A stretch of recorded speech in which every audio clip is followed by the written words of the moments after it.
Hey, it's FinalRound and my name is Jordan and we have Olympic basketball. I decided to make this a day early because the games start very early on Saturday. So this video will be for Saturday's games. We have 4 different games and I just did about 2.5 hours of research on these teams and tried to find the best picks I possibly could. I found some player props, spreads I like, and did a lot of digging. This is going to be a lot of information just for the teams on Saturday, and then I'll put a video out for the games on Sunday. So let's get started. We have a 5 a.m. Eastern game. It's going to be Spain versus Australia. This is probably going to be the closest game of the day.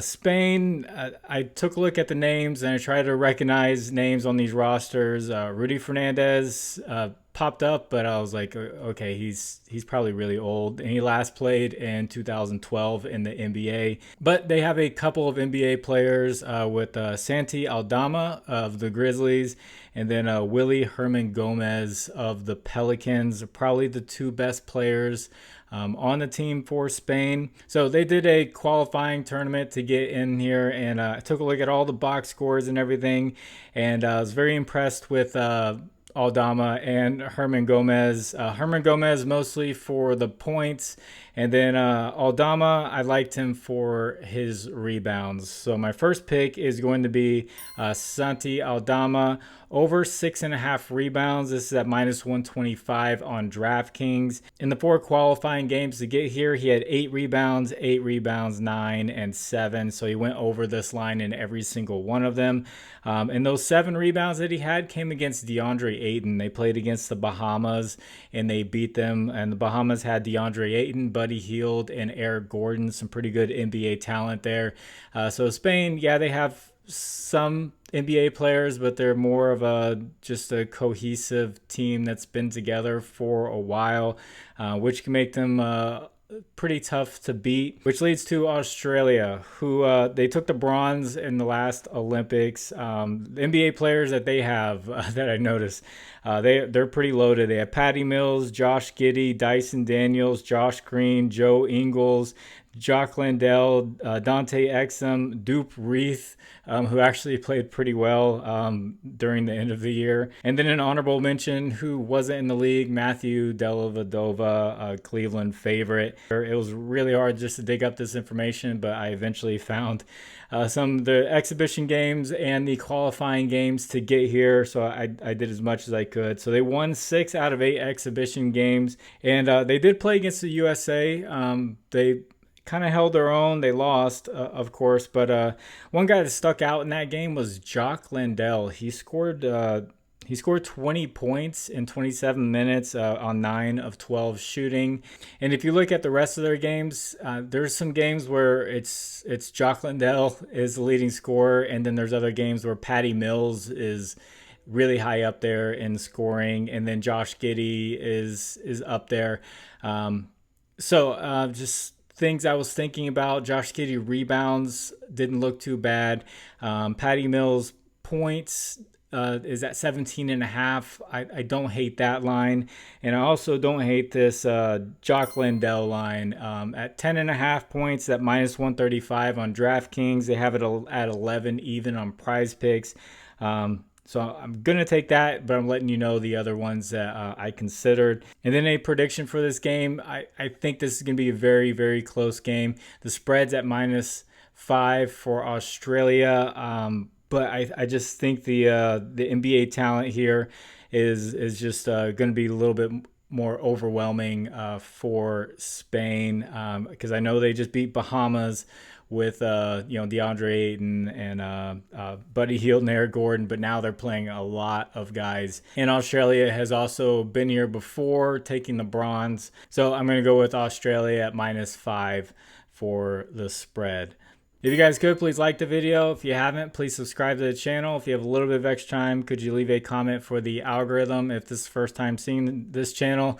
I mostly do basketball, do a little bit of baseball here and there.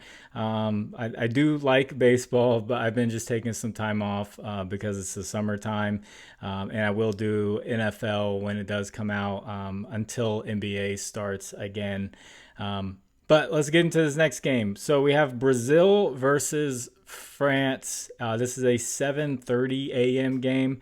So let's talk about Brazil. This was a very tough team to kind of look up. So they don't have any NBA players. Some of their best players is Bruno Caboclo and then Marcelino Huertas, who's also 41 years old. And then they have Raul Neto, who played for Cleveland last year, and he did not play this season due to injury, but it looks like he's good to go. They won the Latvia qualifying tournament, and they got in. Bruno was their best player during that qualifying with scoring and rebounding.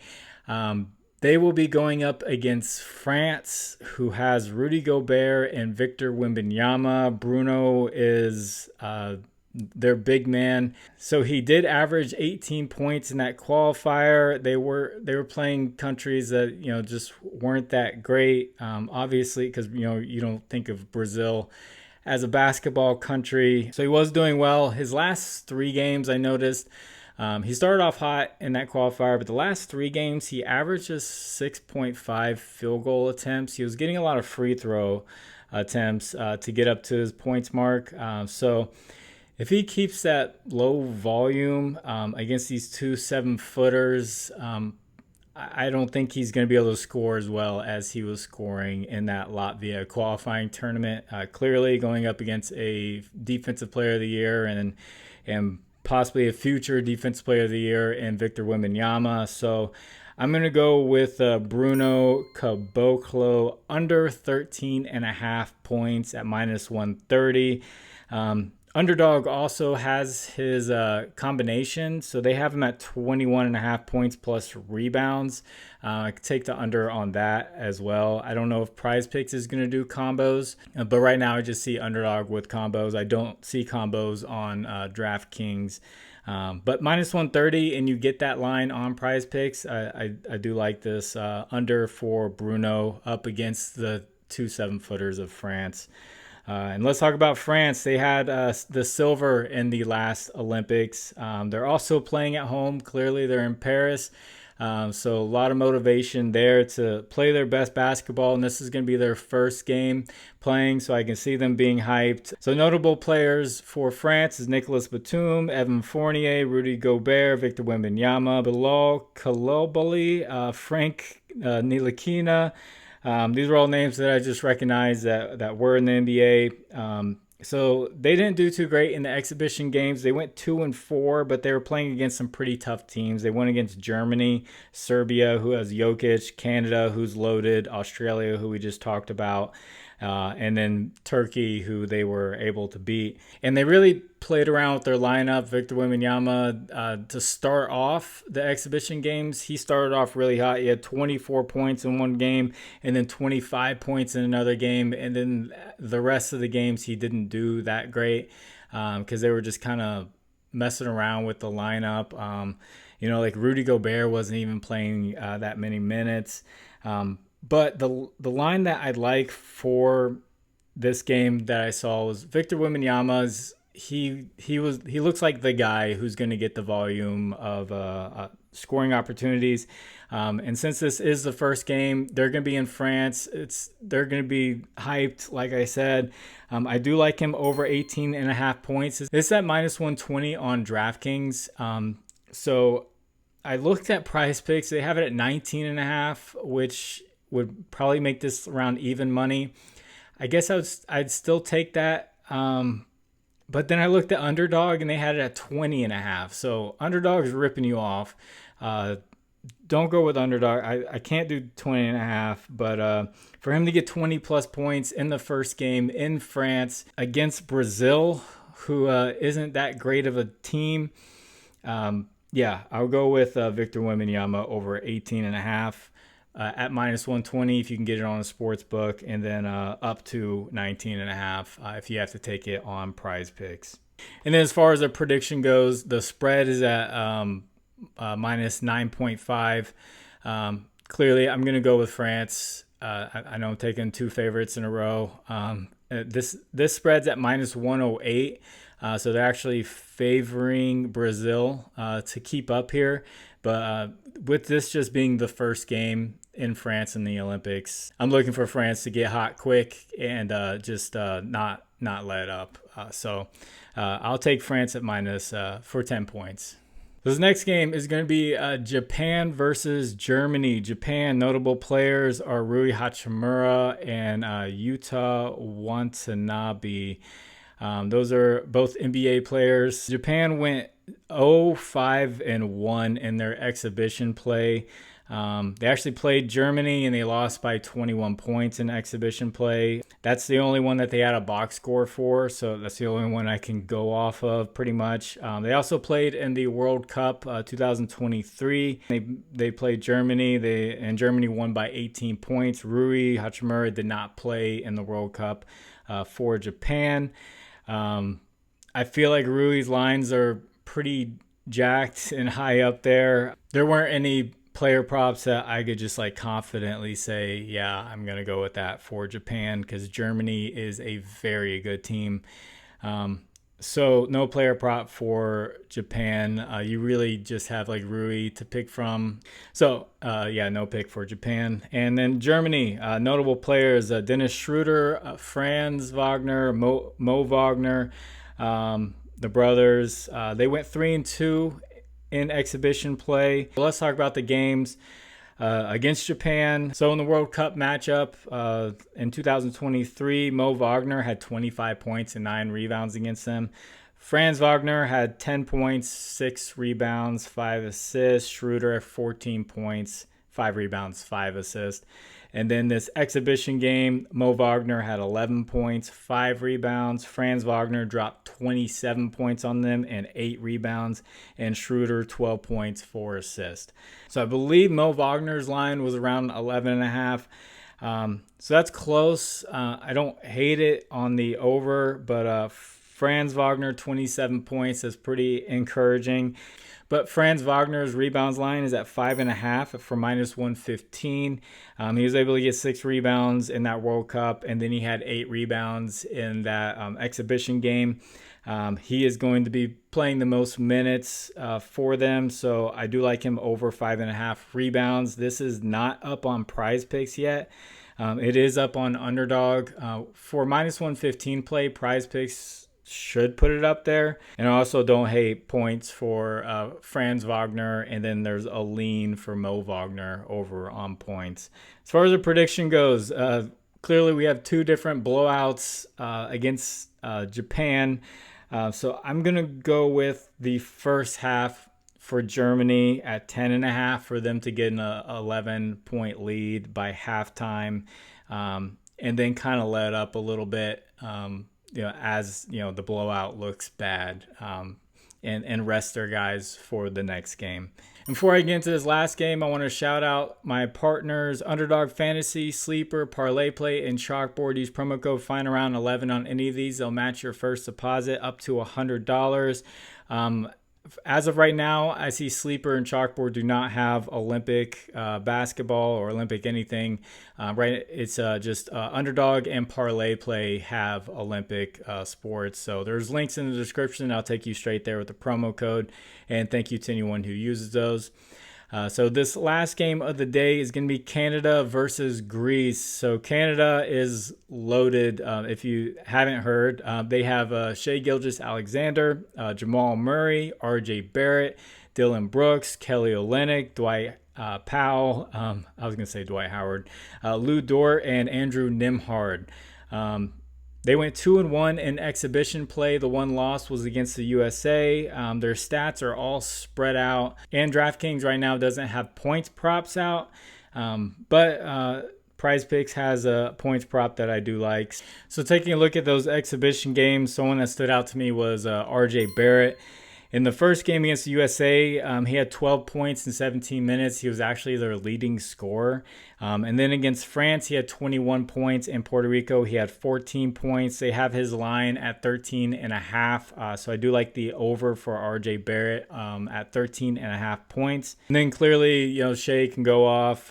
Jamal Murray can go off. The points were just spread all over the place. One I did notice who wasn't rebounding very well. That was a staple play for a while in the NBA was Kelly Olynyk. Rebounds, he wasn't rebounding very well. So if they do put out a rebounds line for Kelly Olynyk, I definitely would take the under. He was getting like one in each game. He's just not a very good rebounder for a big man. And then Greece. All I have to say with Greece is Giannis. It's really just Giannis. There is a guy with the last name on Greece. His last name is Papagiannis, which I thought was pretty funny. But they won a qualifier to get into this. They actually beat Luka to get into this qualifier. They beat Luka's country by almost 30 points. Giannis really didn't play that much until he needed to. But his lines are really high. They have him at 25 for points, and he scored 24 in the qualifying game. I noticed compared to DraftKings, Prizepicks and Underdog are like bumping up by 1 point for a lot of stuff, which just isn't fair. Like for stuff that's like minus 120, minus 115, they're still bumping it up by a point and just kind of forcing you to want to take that over anyway because it is a good play. So I'm staying away from Giannis, but looking at that qualifier, there was a guy who stuck out to me. I'm going to try to say his name, Nick Calathis. And I like him over 7.5 assists. This is at minus 125 on DraftKings. So in that qualifier, he had 11 assists against Croatia, and then against Luka's team, Slovenia, he had 11 assists. Against Egypt, he had 9 assists, and then Dominican Republic, 11 assists. So they have his line set at 7.5 assists, looking for Nick Calathis to get 8+ assists in this game against Canada. And man, these prediction, I wanted to take Greece at the spread. It's at 7 points just because Giannis can really take over a game, but just the talent differential it's huge for this Canada team. Canada is the favorite for second place. I took all the favorites. Going with Canada -7, minus 115 for this first game. So that took a lot of research. I hope it pays off for you. Hope you do well if you bet on this. If you want to discuss lines further, I have a Discord. Link is in the description. There will be conversation going on about Olympic basketball, and also Mike Quito in there will be making video. He should be making videos for Olympic soccer. I actually can't confirm that. Sorry, Mike Quito, if you're not making Olympic soccer videos. And there's talk about baseball and everything else in there. It's free. It's a great community. There are over 15,000 people who have signed up. There's always just good conversation, people putting their plays in there. So I'm going to get this edited and get it out to you. God bless you all. It's Final Round. My name is Jordan. I will catch you on the next one. Bye.